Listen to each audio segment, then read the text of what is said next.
Salut à tous, on se retrouve aujourd'hui pour une nouvelle vidéo. Je vous emmène avec nous en cours. On est samedi matin, donc comme d'habitude, j'ai cours.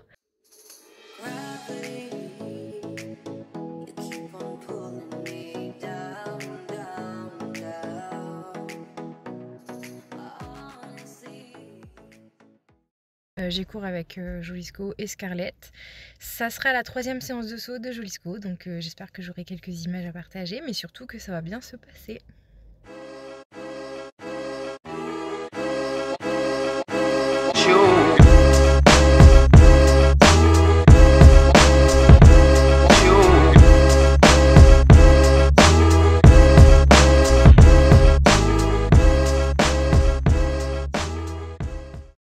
Il est tout prêt. Oh la vermine. Chiant ce petit chien. Bon oui mon petit Jojo. Oh. C'est rien. Bon et bien comme d'habitude on se retrouve ensemble pour commenter notre séance avec le petit Jojo. On a commencé par faire du coup une détente classique, donc avec du pas, du trot et du galop. Lui je le trotte avant de le galoper parce que il est pas encore assez bien codé pour partir directement au galop, donc je préfère lui faire quelques petits tours de trot avant de le galoper, ce que je ne fais pas avec Scarlett parce que Scarlett elle joue la galope avant de la trotter. J'ai pas les images parce que le coach était occupé de monter la piste, donc j'ai juste les images à partir du galop en fait. Là le but c'était de le mettre vraiment bien en avant parce qu'il a tendance à être un peu vite derrière ma jambe.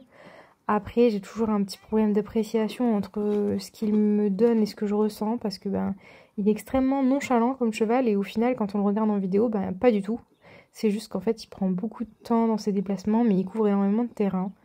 Donc bref, ça va venir petit à petit au fur et à mesure d'apprendre à le connaître. Je vais finir par m'habituer au fait que voilà, en fait il avance très très bien, il est dynamique et tout ça, mais c'est juste moi qui n'ai pas les bonnes sensations. Une fois que j'ai fini de galoper, de le mettre bien devant ma jambe, je suis partie au petit trot lui faire découvrir ce qu'on allait sauter aujourd'hui. Donc bien évidemment, je lui fais découvrir des barres au sol, parce que d'abord on commence par les barres au sol et après on fait progressif, on monte les obstacles. Je préfère qu'on lui apprenne comme ça, plutôt que lui mettre directement les obstacles et l'obliger à aller dessus comme ça sans qu'il les ait découverts avant. Ça crée des petits problèmes supplémentaires et puis il aura bien assez le temps dans sa vie de découvrir les parcours une fois dessus. Là on prend le temps de faire les choses et ça lui va très très bien, du coup il n'est pas surpris, il a le temps de voir et c'est plutôt sympa. Sur les barres au sol, il est très droit dans ses bottes, il sait où il va, il sait ce qu'il a à faire, il est très à l'écoute. Là, on voit que le départ au galop est super propre. Et ensuite, il vient sur sa petite barre au sol tranquillement. Vraiment, c'est un peu le jour et la nuit à chaque fois que je le travaille sur le plat et qu'ensuite on passe des barres au sol. Le cheval, c'est plus du tout le même. Dès qu'il voit des barres, en fait, il est très content de faire ça. Ça l'amuse beaucoup, donc il est beaucoup plus dispo. Même s'il n'est pas spécialement plus réactif à ma jambe. Franchement, ça c'est quelque chose que je vais devoir travailler parce qu'il est assez froid à la jambe. Et surtout, moi j'ai pas beaucoup de jambes en fait. Je suis une très mauvaise cavalière là-dessus. J'ai vraiment pas beaucoup de jambes. Et du coup, je suis tentée de devoir monter un peu mon talon et tout. Un peu comme une débutante quoi. C'est pas terrible ce que je fais. Il va falloir trouver une solution, clairement. Je vais devoir travailler sur moi, muscler mes jambes à la salle. J'en sais rien, mais voilà. Bref. Là, je passe le petit parcours comme il est censé être fait. Et regardez-moi ça. Il change de pied à la perfection, ce petit cheval. Vraiment, il est toujours aussi intelligent. Bon, même s'il a cette barre-là, il arrête pas de marcher dessus. Mais on ne dira rien parce que le reste est vraiment top. Il est cadencé, régulier. Il va vers sa barre. Il cherche pas à comprendre. Il est très sain dans sa tête. Franchement, c'est un super petit cheval. Bien évidemment, je repasse au trot. Je caresse bien fort. Je fais ça quand même relativement souvent dans la reprise. Ensuite, voilà le premier saut qui se passe relativement bien. Franchement, j'ai le bon galop, je suis bien patiente à ma place. Il est réactif, il voit sa petite barre, il est trop content, il n'hésite pas, il y va, il saute. On fait la même chose à l'autre main. Très bien aussi pour lui. Voilà, en fait, il faut que je lui mette un bon rythme. Une fois que j'ai un bon rythme, il s'en fout de tout, il prend tout comme ça vient. Là, j'ai eu une petite hésitation parce qu'il n'avait pas encore vu le vertical comme ça. Et du coup, il a un peu zigzagué devant. Je me suis un peu agitée pour le remettre en ligne. C'était pas évident. Et résultat, là, c'est pas terrible pour passer la barre au sol. Par contre, derrière, le changement de pied se fait encore une fois très très bien. Je reviens donc sur mon petit vertical et qu'il passe très très bien. Et en fait sur ce deuxième obstacle, je vous ai pas expliqué tout à l'heure, mais on avait mis les cubes et les petits plots juste à côté parce qu'on allait les mettre sous l'obstacle après, comme ici, voilà. Donc pour qu'il les voit un peu sans être trop surpris.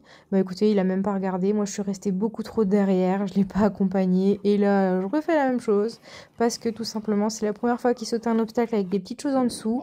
Et c'était la première fois qu'il sautait un petit auxerre. Donc les deux, je suis restée derrière, ce qui est pas trop mal en réalité. Mais par contre, sur le saut, je dois accompagner, quoi. C'est un peu embêtant avec moi. C'est que je ne suis pas du coup très très douée pour ça. Mais bon, je me donne du mal quand même. M'en veuillez pas trop. Je suis pas très très douée à l'obstacle. Lui, il m'en veut pas. En tout cas, il est bien brave. Donc ça fait grave plaisir. Là, par contre, je me suis jetée. Ça lui a pas plu. Il m'a mis 2 petits coups de dos derrière pour me dire hey, ma cocotte, te jette pas comme ça me plaît pas. Mais c'est trop chouette, on apprend à se connaître et je suis très contente de lui. Heureusement que t'es gentil. Oh oui, premier petit sous-bassement, premier petit auxerre. Avec sa mère passagère clandestin. Mon bébé. T'es un petit casse-bonbon. Ouais. T'es gros belle. Après Jojo, c'est au tour de la biche d'avoir sa petite séance. Bon, finalement, j'ai pas eu de cours en fait avec elle. J'ai fait ma séance un peu toute seule et j'avais décidé de le faire complètement en cordelette. Voilà, j'avais pas spécialement envie de travailler dur avec elle en sachant que cette semaine elle avait quand même été super chouette. Je voulais faire une petite séance sans prise de tête, qu'on s'amuse bien toutes les deux et affiner un peu nos codes en cordelette, donc c'est ce que j'ai fait. Elle était super dispo, bien relax et tout ça, donc vraiment un plaisir à monter. J'ai travaillé sur le relâchement, le fait qu'elle réponde bien à mes aides et le fait que je sois bien discrète là-haut, pas la pousser, bien rester régulière avec elle et tout ça, prendre le temps de faire les choses et c'était trop chouette. On a d'abord détendu donc au galop pour qu'elle s'échauffe et ensuite j'ai travaillé au trot. J'ai travaillé sur des changements de direction pour voir si elle m'écoutait bien, sur des transitions et tout ça. J'ai travaillé également à utiliser très peu ma cordelette, voilà, j'utilisais principalement mon stick en appui contre son encolure pour la direction, ou mon poids du corps et mes jambes, et franchement elle était vraiment trop chouette. Elle est de plus en plus réceptive à mes demandes et ça fait grave plaisir. Là vous voyez que je fais un changement de main, je touche pas à ma cordelette, juste j'appuie avec ma main sur son encolure. Et elle répond très bien. En fait, elle est devenue aussi fine que ce que je pouvais avoir avec Oriental en fait à l'époque. Enfin, à l'époque, comme si c'était il y a 10 ans quoi, mais non, mais vous comprenez ce que je veux dire. Et rien que pour ça, je suis juste épatée des progrès de cette jument. On se retrouve comme ça avec Jojo dans 5 ans. Non, je rigole, mais c'est un peu un des objectifs que j'ai avec lui quand même, hein, même si j'ai eu plein d'objectifs un peu plus sportifs, on va dire. Ça reste quand même mon objectif, mon goal suprême avec tous mes chevaux. Et je suis tellement contente d'avoir ça avec Scarlett parce que je pensais qu'avec Oriental, ce serait le seul cheval avec qui j'arriverais à faire ça. Et au final, Scarlett est la preuve vivante, clairement, qu'on peut arriver à ça avec n'importe quel cheval. À partir du moment où on prend le temps, on a la patience et où on s'en occupe bien en fait, qu'on leur offre la vie qu'ils méritent et voilà. Bref, je vais pas verser ma petite larme maintenant, mais je suis épatée de voir tout ce qu'elle est capable de me donner cette jument, c'est un truc de ouf. Enfin, regardez-moi ça sérieux. C'est quand même la jument super énergique, toujours motivée pour tout, toujours à fond, à 12 000% pour tout. Mais aussi, voilà, avec son lot de petites problématiques, hein, elle a pas de patience, elle sait pas rester 2 minutes sans bouger, voilà, enfin c'est une jument qui a besoin que ça bouge quoi. Et la cordelette, ça lui demande quand même beaucoup de calme, de relâchement, des choses qui sont pas forcément évidentes chez elle. Et je suis très contente d'arriver à ce stade-là aujourd'hui. À l'heure actuelle, j'ai besoin de la cordelette pour la rééquilibrer et pour les transitions descendantes parce que j'ai beaucoup de mal à lui faire des transitions descendantes. C'est une jument qui adore galoper, donc une fois qu'elle est au galop, on est un peu à son allure gaule et c'est difficile de la faire redescendre. Mais voilà, en tout cas, elle est trop chouette. Là, je lui demande un reculer. Elle est oufissime, cette jument, oufissime. Et ensuite, je me suis un peu prise au jeu. Il y avait encore les petits obstacles que Jojo avait sauté, donc je me suis dit, pourquoi pas, après tout. J'ai plus tellement envie de sauter à la maison, mais enfiler. Donc en cordelette, tant qu'on peut s'amuser un petit peu, ça peut être chouette. Et on voit qu'elle est très très contente de faire ça. Bon, elle fait toujours sa vieille aigrie sur les obstacles, mais devant, derrière, en tout cas, elle est très contente. Donc ça fait grave plaisir. Et je suis bien contente de l'avoir aussi en forme, aussi contente de faire ce qu'elle fait. Ça me fait vraiment plaisir. Ça prouve que elle est bien soignée, qu'elle est contente, qu'elle kiffe sa life, quoi, tout simplement. Et moi, ça me fait plaisir de la voir comme ça. Et surtout, de la voir extrêmement régulière. Là, je vais me foirer, voilà. Et elle récupère le problème. Pas de bile, tout va bien. En cordelette, pas de problème pour elle.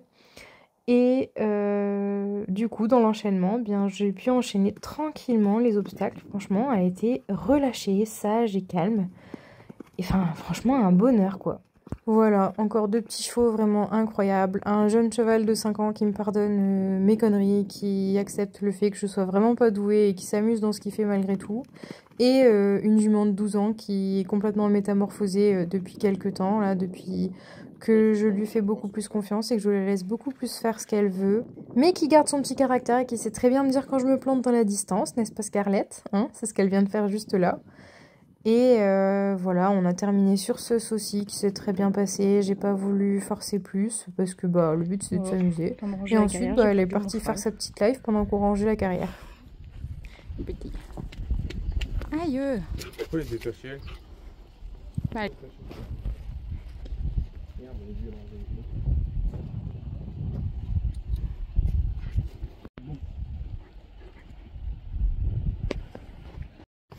Toi aussi, t'es une mendiante. Hein. Ah ouais, vous réclamez toujours. Dur sa vie.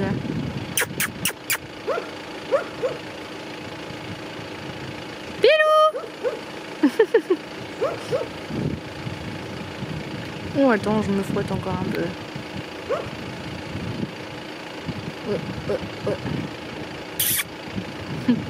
Et l'autre, il arrive.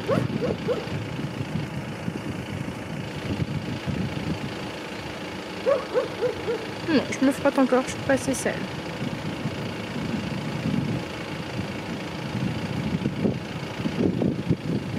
Non mais il est dans l'abus. Ce cheval est dégueulasse. Oh ça y est, Dame Piou daigne enfin me regarder. Allez viens, petit cacahuète. On va nourrir les potatoes. Un petit peu de luzerne et de carotte. C'est bon pour le moral. Voilà, c'est la fin de cette vidéo. J'espère que ça vous aura plu, que vous aurez passé un petit moment avec nous sympathique. Et comme d'habitude, je vous donne rendez-vous samedi prochain pour une prochaine vidéo. Bisous!